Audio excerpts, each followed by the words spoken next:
Good evening, West Coast Berbice and Quarantine Coast.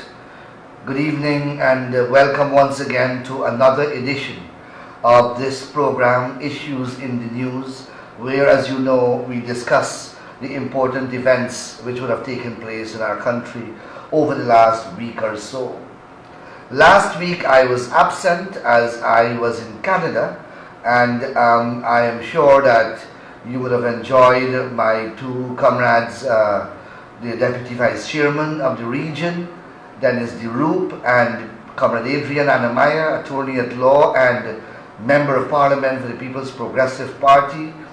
They took the program for last week, and I'm sure that you had a good program with them. Fortunately, I am back, and tonight we have a very, very packed program and a very exciting program. There have been so much developments which have taken place since we last spoke. I want to take this opportunity before I begin the discussion to invite all of you to join me on my Facebook page. You will see my Facebook page, the name, scrolling across the screen and during the course of this program. And all you have to do is to go on my Facebook page and click like, and whatever I post on that page will appear on your Facebook wall.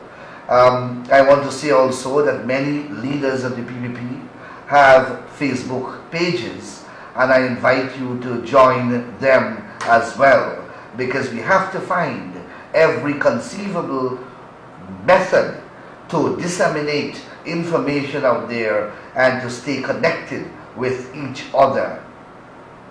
Significantly, I want to also encourage you, wherever you are, to ensure that you get a copy of the Weekend Mirror. The Weekend Mirror is published every weekend, and it is available at every major newspaper vendor in the country, wherever you are situated. So please get a copy of your Mirror. It's a new newspaper now, newly structured, revamped, and has a lot of information. Many articles, articles written by myself.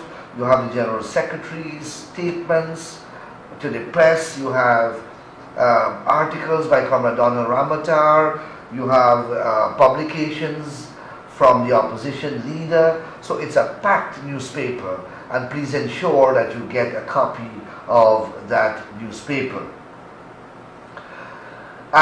Just before I came here, I visited the village of Albion, Sanreef to be more precise, Sanreef or High Reef Albion, where I met with some of the residents there, and they complained to me that a large plot of land behind the village has been occupied unlawfully by one individual who lives in the United States of America.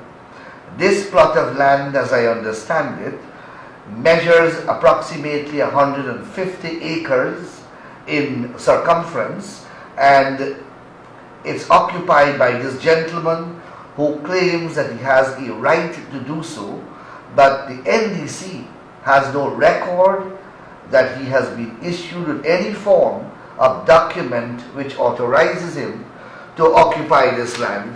What he has done, he has fenced the land, and he has dug drains around the parameters of the land and built dams.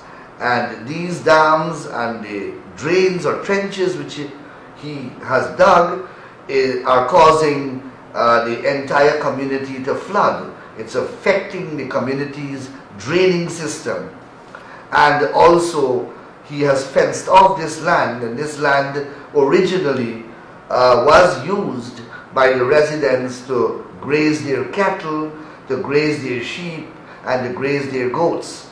And you know the problems that we have had in Berbice with stray catchers.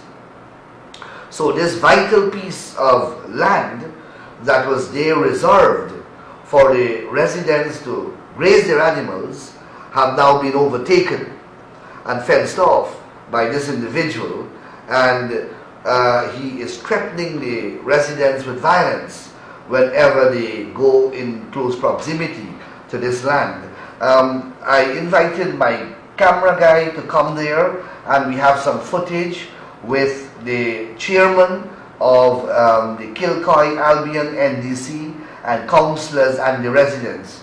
And I want you to hear for yourself what the residents are complaining about. So operator, if you'll be kind enough, please show that footage or those footages that we have, that we just took after my visit, or as a result of my visit in the area. So operator, please.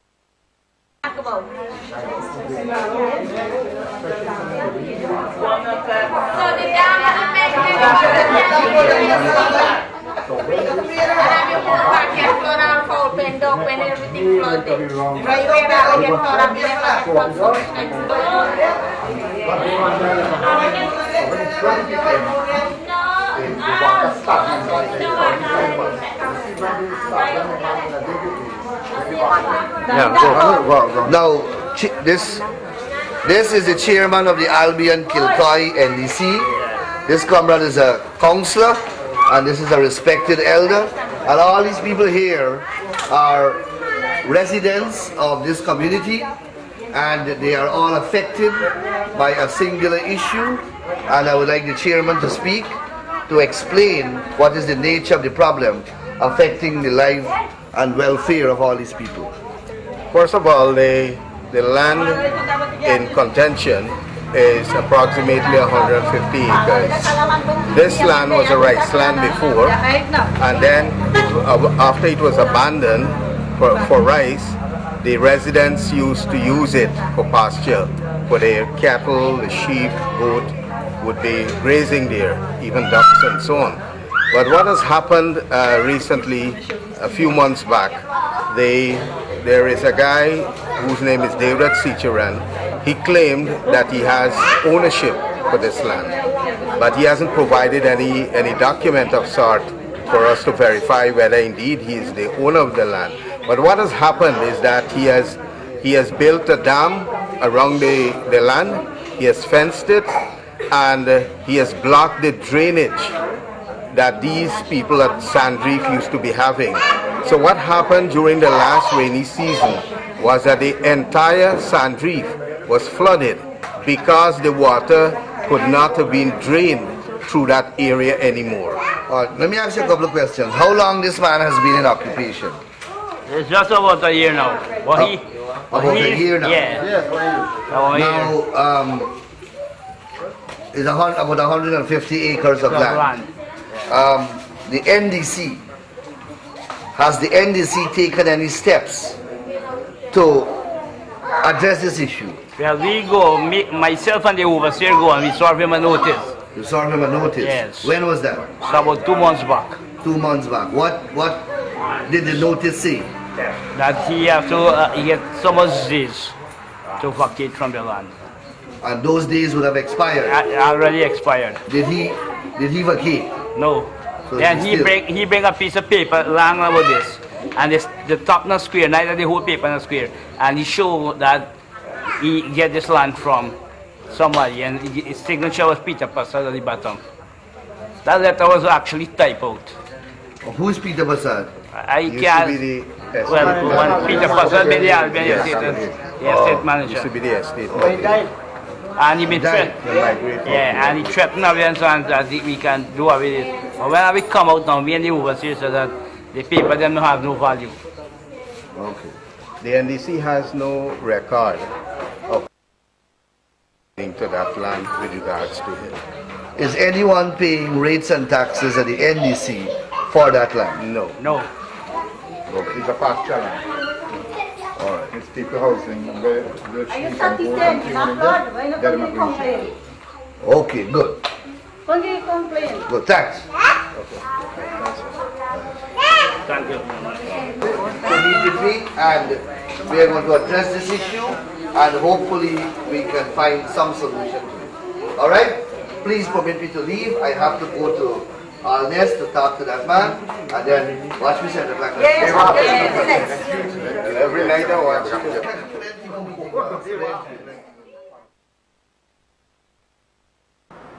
Yes, so those are the footages that we took of the meeting which I had prior to this program, and I was speaking there during the footage, and I hope you heard what the residents had to say, including a councillor of the Kilcoy Albion NDC and of course the chairman of that NDC. So as I have said, a course of action has been outlined, and we will pursue that course of action, and hopefully we will get back that land and restore it to communal use. Now, crime continues to grip this country.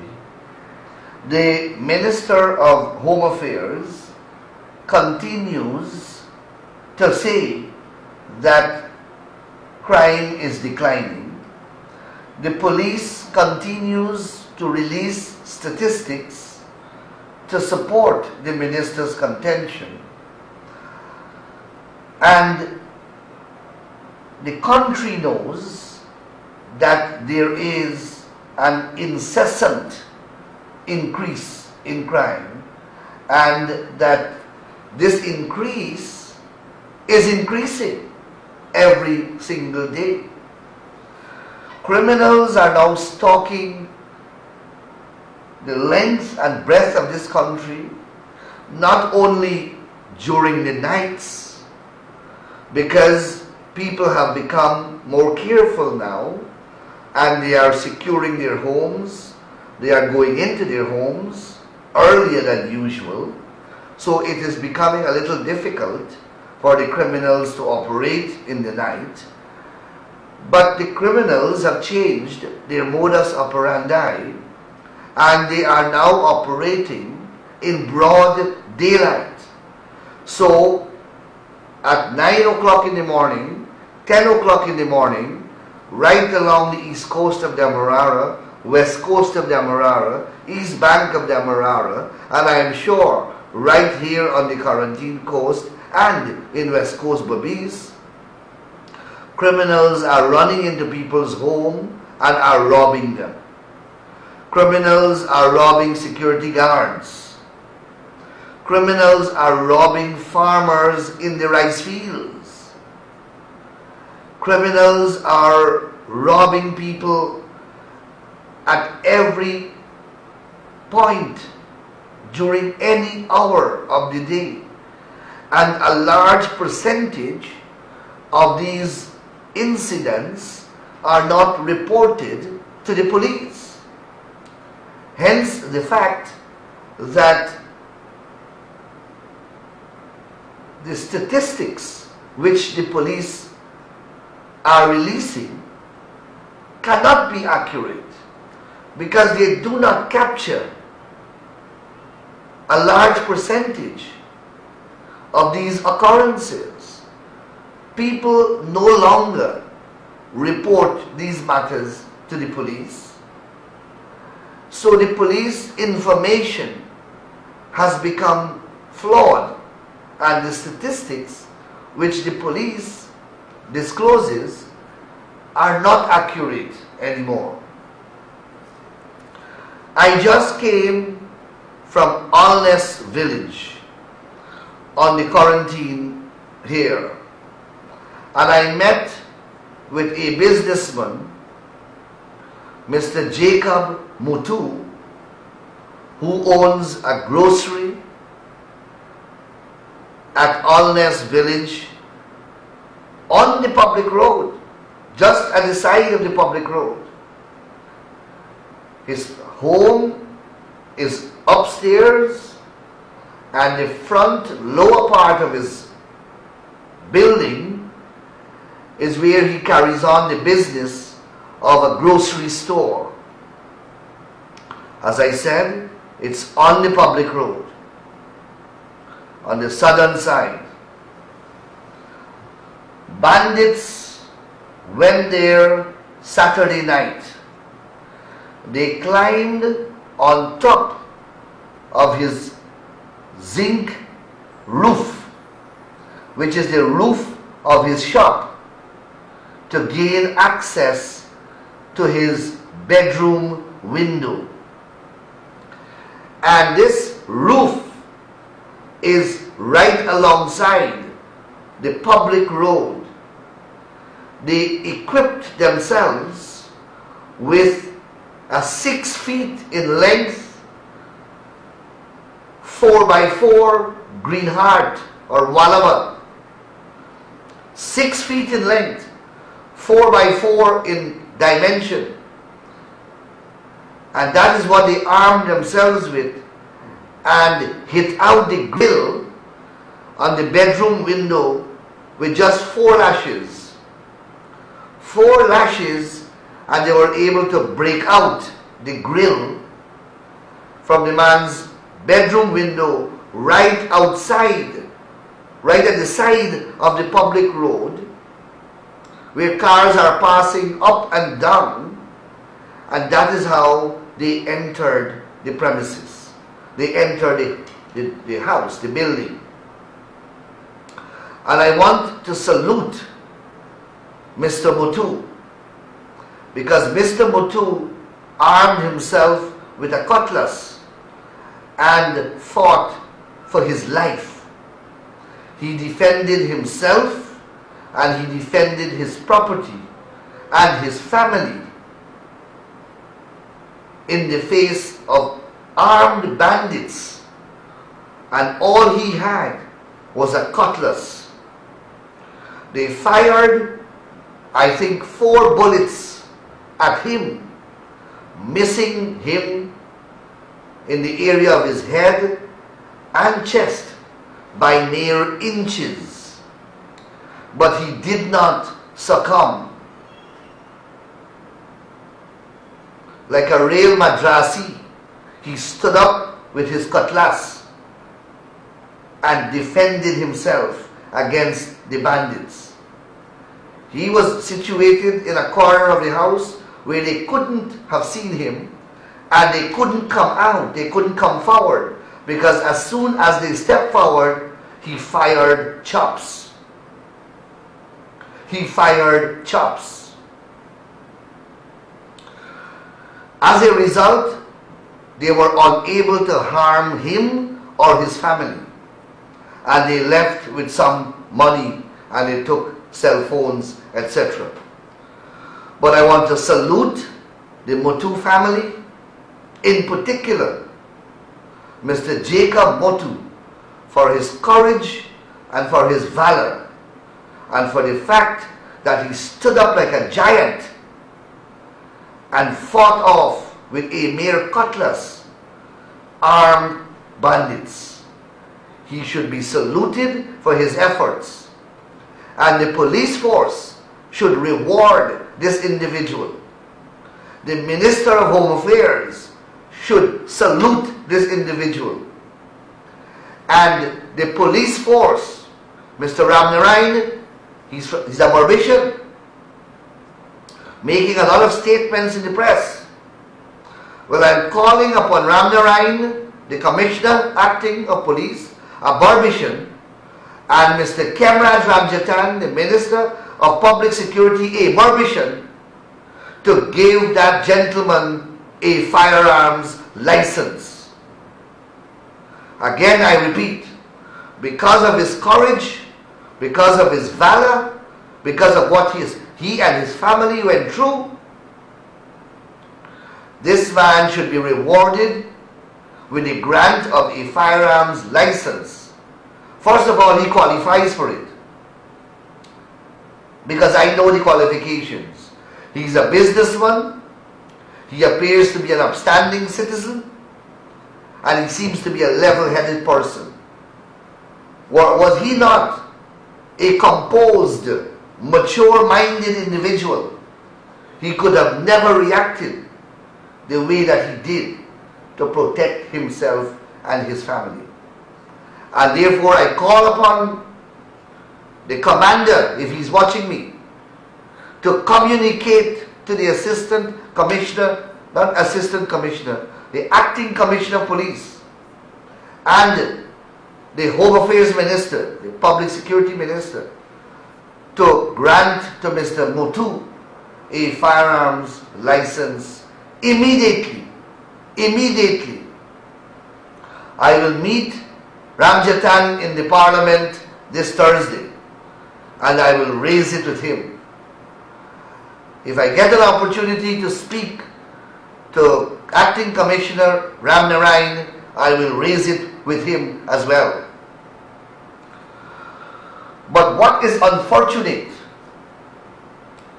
is that I just spoke to the gentleman. I visited his premises, and he complained to me very bitterly that the police are now harassing him. They took from him additional statements. Then they searched his home for a firearm, and they are examining him ballistically for residue of firearms license on his firearms, residue on his body, gunpowder residue on his body. So they are treating this gentleman, who is a hero by any standard, as though he is the bandit. Now, these are the types of approaches and postures that can send destructive signals. It can send destructive signals.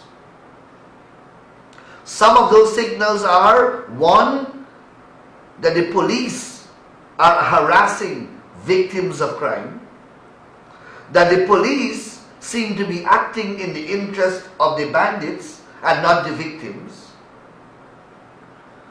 that the bandits are going to become more emboldened because the police is not looking for them, but the police is harassing the victim of the crime or the victims of the crime. And this is not an isolated incident, because I visited a premises also where they killed a businessman at Topu, Albion. And the wife complained to me bitterly that the police was searching them and their homes for firearms and for money, and was questioning members of the family as if they were the bandits. And that is extraordinarily hurtful to the victims of crime, in particular, where someone died at the hands of the bandits. And here again, in Alness, you have Jacob Mutu complaining that he is being treated as a suspect. Now, I don't think that the police would be acting without any basis. Something the police has, which I hope that they have something. Let me rephrase that. I hope that they have something that would lead them to adopt such a course. But you either tell the man, or if it is imprudent to tell him, because it may compromise your investigation, then you ought to proceed with extreme caution. You ought to proceed with extreme caution and be very sensitive to the ordeal to which those people have been subject. And I don't think that that kind of finesse is being employed by the police. These are very delicate issues that have to be dealt with in an extraordinarily intelligent manner, having regard to the high level of emotion that can erupt because of the circumstances. So I ask the commander to please speak to your officers, even when they have some scintilla of reason to question the victims of crimes, that they do so in a very delicate and sensible manner and with due regard to the ordeal and emotional trauma to which those people would have been subjected. But the crimes that we are seeing unfolding and taking place in our country is a reflection of the economic woes and chaos which people are confronted with in this country. We had criminal conduct during the PUP government, there is no doubt about that. We had crime waves. But there were political content and a political element to those crime waves. Because politicians used to go into the back of Buxton and meet with the bandits. The bandits used to call themselves freedom fighters. The politicians came out and marched whenever the police shot the bandits. The politicians removed Home Affairs Minister Ronald Gatraj because of the way that he approached crime fighting. So you had deep political involvement and connection with much of the criminal conduct which took place during the PPP regime. Listen to the Walter Rodney Commission of Inquiry and you would recall the evidence of the army that AK-47 and machine guns were handed by the army to Robert Corbyn, who was at that time the leader of the Young Socialist Movement, the youth arm of the PNC, which was in government in 1976, 1977. The army records show that. And that came out in the Walter Rodney Commission of Inquiry. What also came out is that those very weapons were found, some of them, in the hands of bandits in 2010, bandits who robbed a bank at Rose Hall in Berbice and who were caught somewhere in Myconi Creek. And when they were killed by the police in an exchange of gunfire and the guns were recovered, the guns bore the same serial numbers of the guns that the army gave to Robert Corbyn. And then you had the case of Blackie London, a notorious bandit who, when he was shot by the police, the PNC took over his funeral and marched with him, his body, along the streets of Georgetown and held a funeral service at the Square of the Revolution, at which they draped the flag of Guyana over his coffin as though he's a national hero. And they labeled him Robin Hood. Robin Hood is a folklore hero who robbed the rich and gave it to the poor. They converted this kick down the door notorious bandit and rapist into a folklore hero, sang the national anthem to him and wrapped the Guyana flag around his coffin. Those are the types of factors that one must take into account when one examines criminal conduct and crime during the PPP government.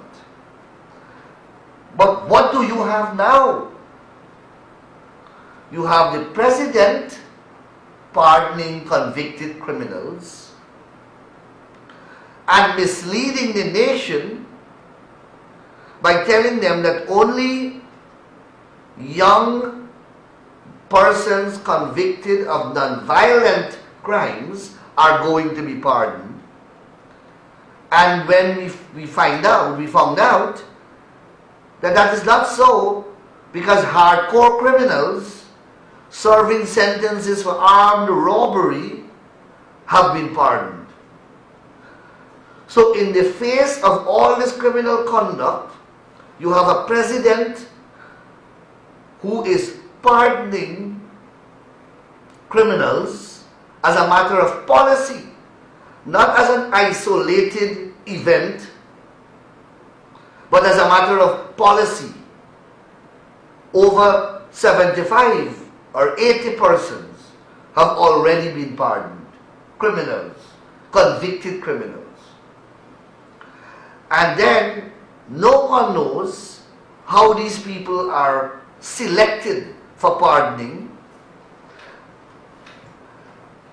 and no one knows what the criteria are that is used by the president to pardon these persons. We don't know who are being pardoned, by what process they are selected, nor the criteria used to pardon them. And when I, yours truly, sought to ask those questions in the National Assembly of the country, the speaker tells me that I am abusing my privilege to ask questions. But I don't care. Not that I don't care, but I don't want that information for me or for my personal benefit. I want that information to share with you, the people of this country. To share with you. When the bandits come to your home, do you think that they care whether you voted AFC or APNU? No. They don't care about that. They see you as a victim to plunder. And that is what they do.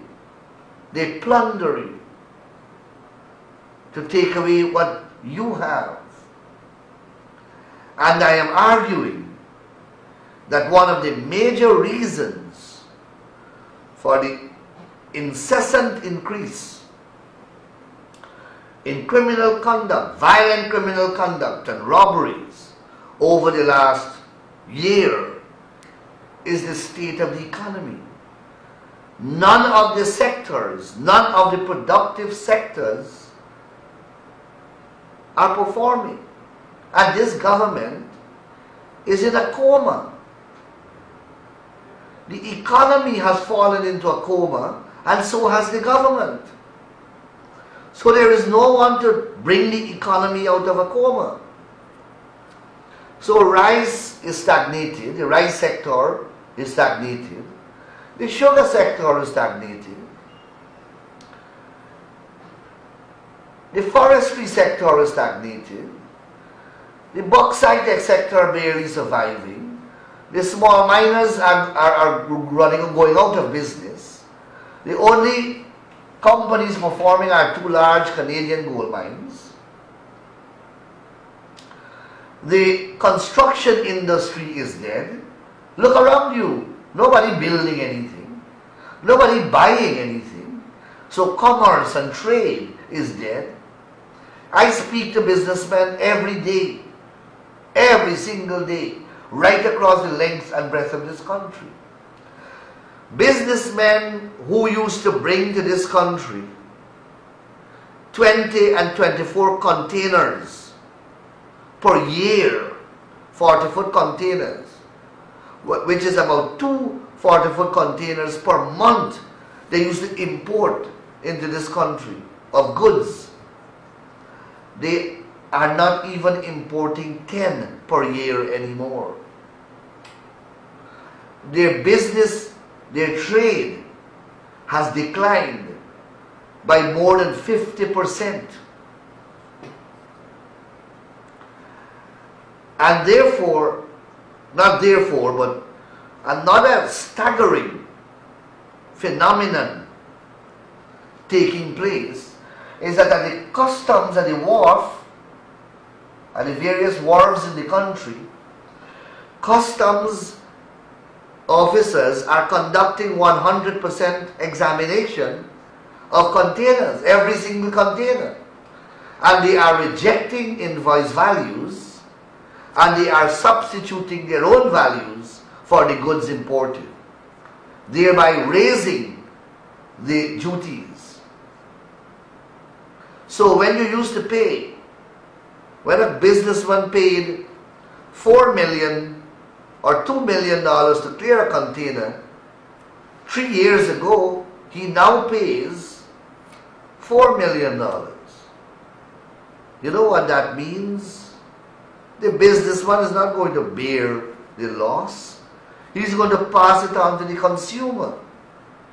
So your goods becomes more expensive. So in a stagnated economy, you have them putting 140 new taxes on your shoulders, and then the price of goods increasing. So you're getting a beating from every conceivable corner. No job creation, no new jobs created. You're reading in the newspapers every day, Gaisuku laying off, Barama laying off, Wales estate closing down, rice farmers not going back to the land. There is no construction, so laborers, carpenters and masons and plumbers can't get work. Nobody buying and selling, so real estate is dead. And then the things that are being imported in the country, the custom duties are being raised, so the goods become more expensive. And then you have a man who's running a department named the Food and Drugs Department, who doesn't understand anything about food and drugs, and who cannot read clear English language, and therefore misinterprets what the law says and what the regulations say about goods and the quality of goods that are to be imported in the country. So this guy is running amok and is preventing goods that used to come into this country for the last 20 years.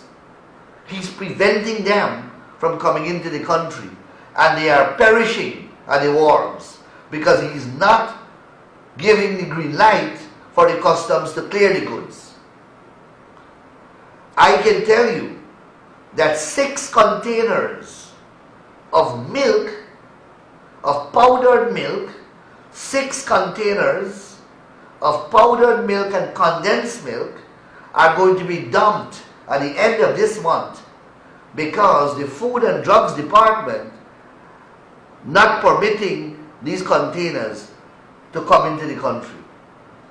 And these are containers, these are milk that come from countries and certified by the health department of those countries to meet international standards for export.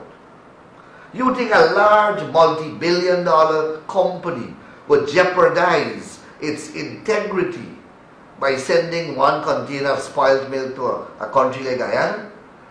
These people sell hundreds of containers per month. Would they jeopardize their international reputation, integrity and goodwill as a company because of 1 container to Guyana? No, the world doesn't operate like that. But we have people who are running the affairs of this country who lack basic common sense. But some of the same goods that this gentleman is prohibiting from entering the country can be found in the shelves of supermarkets in Georgetown. I have challenged these matters in court, But at the court now you have a delay and the matters are not being heard in time and the goods are expiring at the wharves. I took to the judge the same milk, the milk that this guy is prohibiting from entering the country contains the same ingredients of milk found in 5 supermarkets at Georgetown that we just went to at random. I picked it off the shelf and I took it to the judge and I gave it to her. And I said, Judge, the same milk my client is bringing into this country, and this gentleman is saying that this thing is prohibited from entering the country. Look, 5 different types of the same milk can be found in Georgetown. So that's the kind of discrimination that is taking place.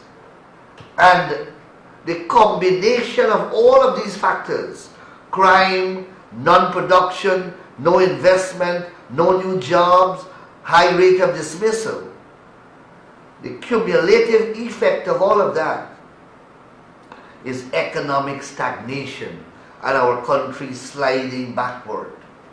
Sliding backward.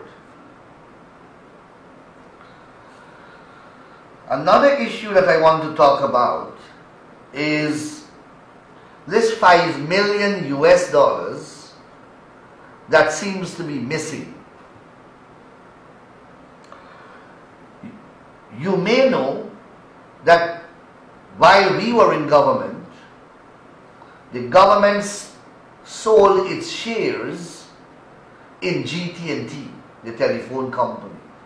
The government had 20%, I believe, of the shares in that company and sold it for $30 million US dollars to a Chinese company. 30 million. 25 million US was paid when the agreement was signed, and 5 million is to be paid, was to be paid at a date fixed. In the meanwhile, the elections came and we left government. Minister Joseph Harmon went to China in a controversial trip with the same Bai Shanlin people that they're cussing every day. He went in a private jet. You would have read about that in the newspapers. When he came back, he said that he has evidence that this $5 million US was paid to the government before the elections. In other words, it was paid to the PPP government. Myself, Comrade Donald Ramatar, and I believe Comrade Bharat Jagdeo, all called upon Harmon to produce the evidence of payment. You see how I'm asking Basil Williams every day to produce evidence to support what he's saying, and they can't? Well, I asked Harmon a year ago to produce evidence to show that the $5 million owing by this company to the government was paid. You can't produce it. 5 million US is not a small sum of money. No sensible person would ever pay such a sum of money and don't get some kind of receipt. Or no company worth its salt will ever transact such a business and they will not have record of payment. And they would not request a receipt evidencing payment. $5 million, you don't go in a suitcase and hand a man cash. $5 million US has to be transferred from some bank to another bank, or from some financial institution to another financial institution. There must be a check somewhere, a letter of credit somewhere.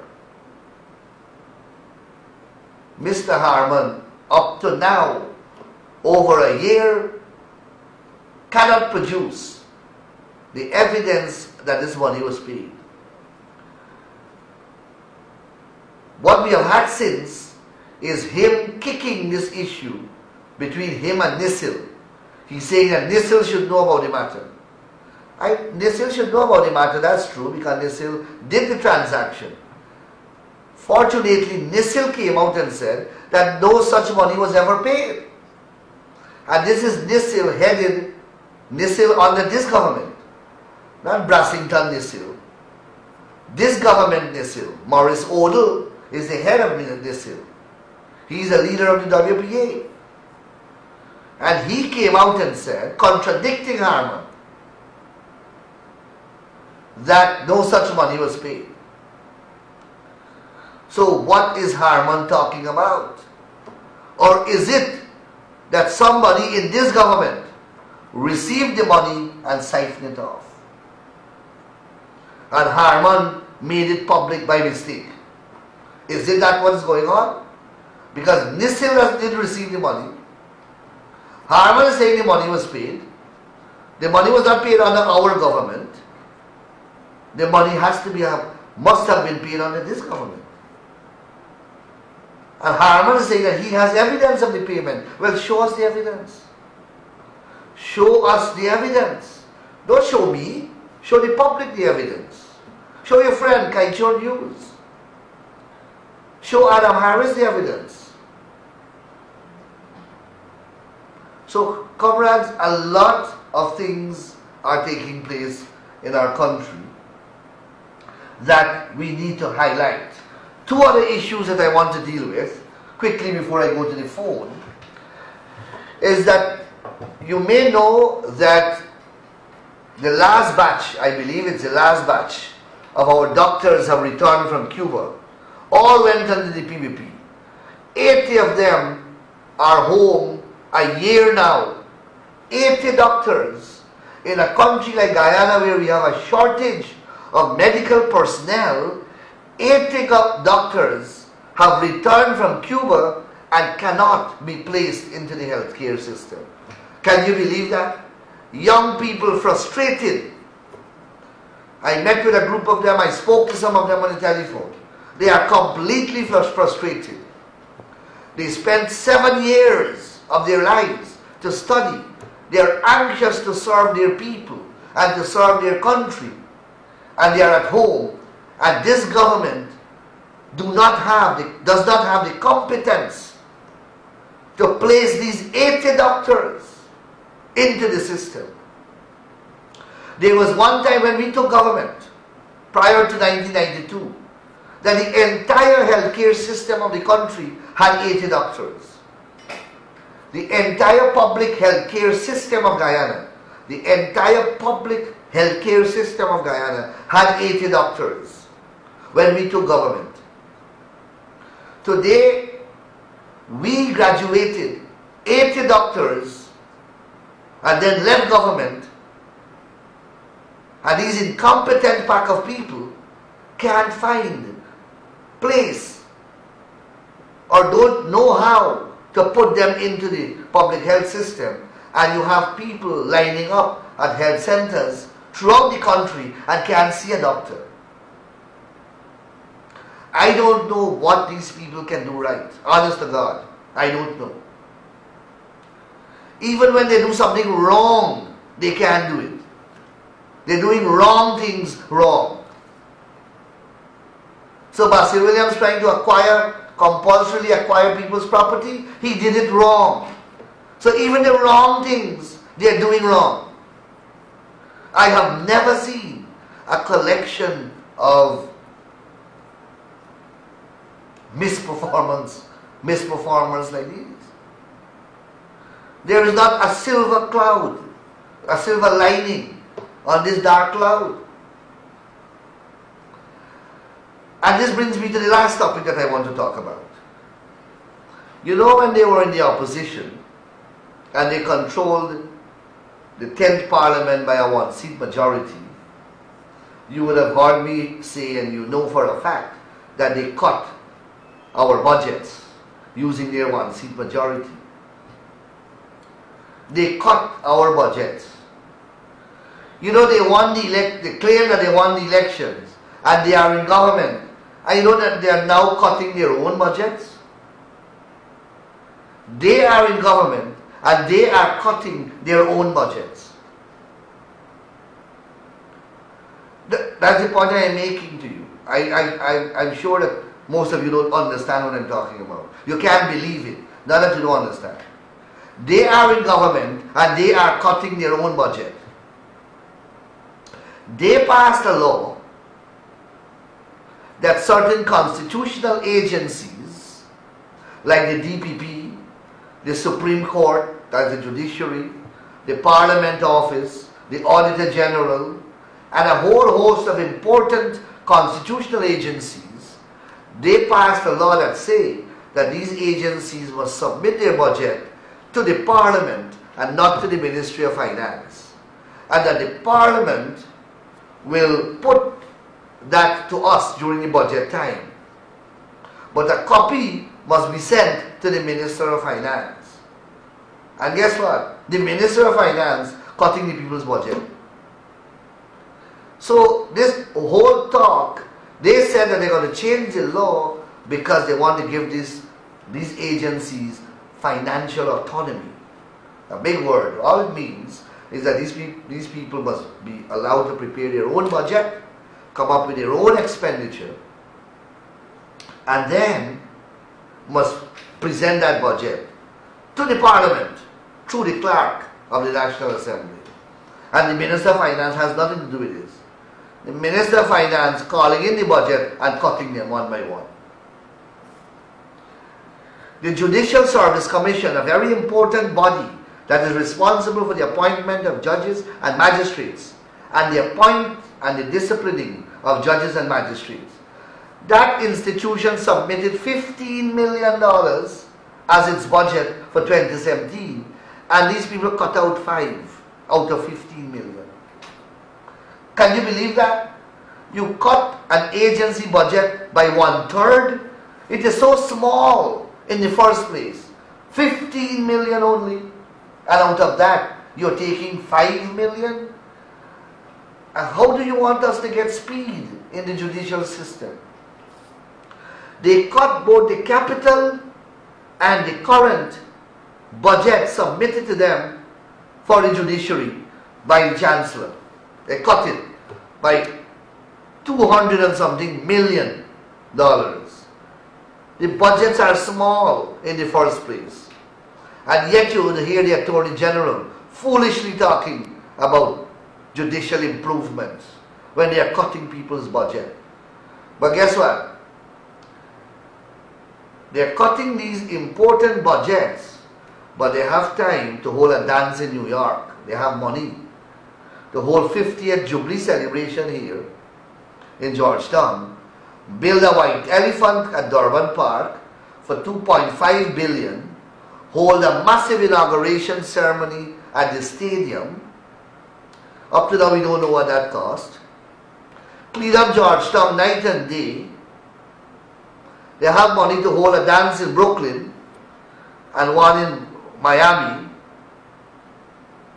They have money to put Caribbean flags along Carifesta Avenue in Georgetown. They have money to pay themselves 50% increase in salaries. They have money to now travel with their spouses. Ministers are now allowed to travel with their spouses, and all the expenses for the spouse are to be paid for by the government. They have money to do that, but they don't have money to run the judiciary, so they cut the judiciary budget. They don't have money to run the Auditor General office, so they cut those budgets. But you will hear about it more because we are going to the Parliament Thursday, and you will see us performing Thursday in the Parliament, and you will read the newspapers. This is where I want to go to the phones. The phone, it has been going all the time. Caller, you're on the air. Hi, good night, Mr. Mandela. Hi, where are you calling me from? I'm calling from the Joppa Macedonia community here. Where? The Joppa Macedonia. Oh, Joppa, Macedonia. Yes, how are you doing? We're having a blackout here, man. There's about 5 minutes to go. You know, every Tuesday that this program is aired, there is a large section of Berbice getting blackouts. Oh my God. And I'm very concerned because I have a program just after you. Alright, I think I'm going to make this thing public in Georgetown, that they are cutting electricity off in Berbice whenever my program is being aired. Thank you, caller. Okay, that's fine. This is about the 4th consecutive Tuesday night that I'm coming here and there is blackout and people cannot see the program. Caller, you're on the air. Where are you calling me from? Where? Williamsburg, yes. Next complaint is my wife is going there like about 2 months now, and I'm only telling she they don't get X-ray things with look after X-ray. No tablets. The only tablet they get at the hospital is Panadol. She going there like about 3 months, and me get Panadol by dozen here. There is no medicine. There is no other tablet. Only tablet is only Panadol. Alright, caller, thank you. I want to call upon the Regional Health Authority. Everywhere I go in Berbice, in both Region 5 and Region 6, the people are complaining about lack of medicine, lack of proper drugs and adequate drugs and suitable drugs at all the health facilities in the 2 regions. No matter which village I go, Panadol and Panadol and Panadol is all that I'm hearing that they have. I am calling on the Health Ministry, on the Regional Health Authority to please look into this situation.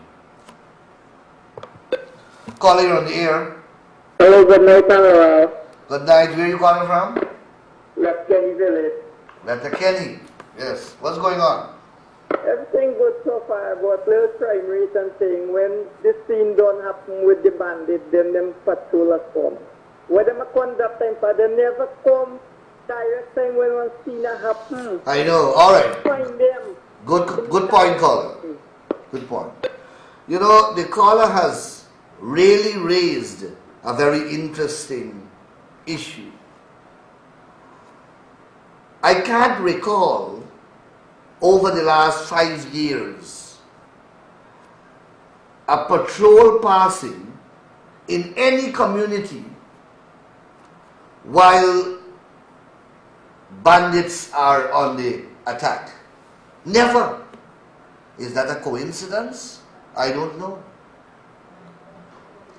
But as far I can't recall over the last 5 years ever that there is a robbery ongoing anywhere and a patrol happened to be passing at the same time.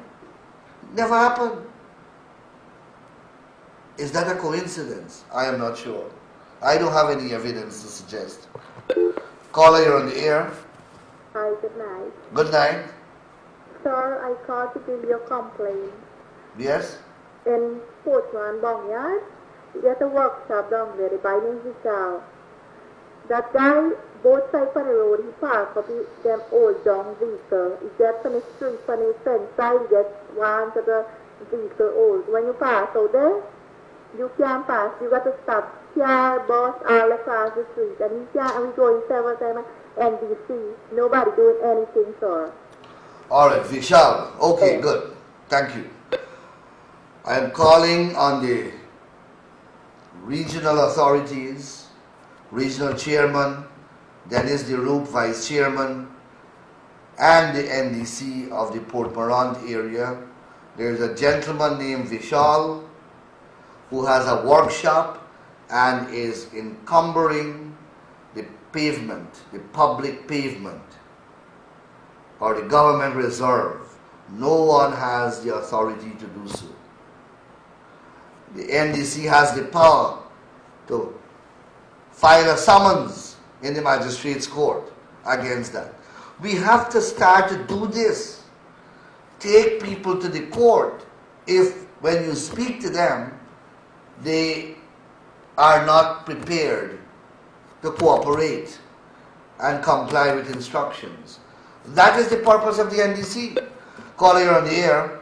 Good night, Mr. Nanlas. Good night. I'm calling from Albion. Albion, yes. I read in the Kaichu News about 2 days ago, this businesswoman that is murdered somewhere in Georgetown, that the murderer was in prison at the time when she was murdered or when she was claimed. That's one. Two, that person, Alice, who had been robbed, right? If you look at the robbing of people today, it's only directed to one set of people all the time. There are several supermarkets in Lanich, big Lanich and little Lanich, but that man was chosen. And every other robbery you look at, it is directed at one particular race.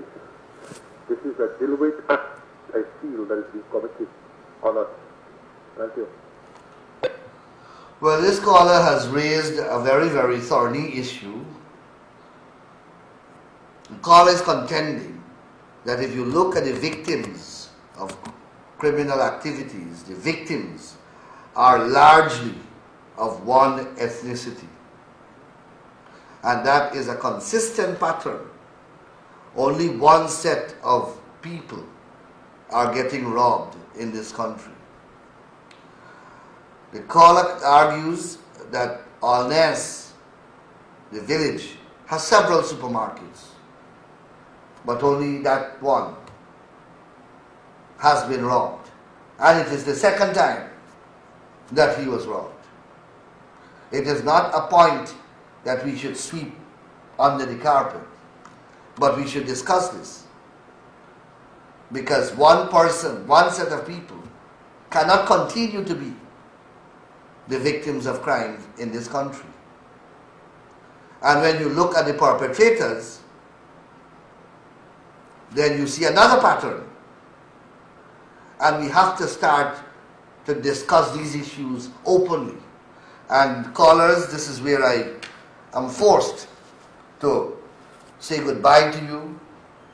My operator has signaled to me that I've come to an end, but on that very serious point, which I'll develop on the next occasion, I want to bid you goodbye and wish you a happy evening and a productive and pleasant rest of the week. Thank you and good night.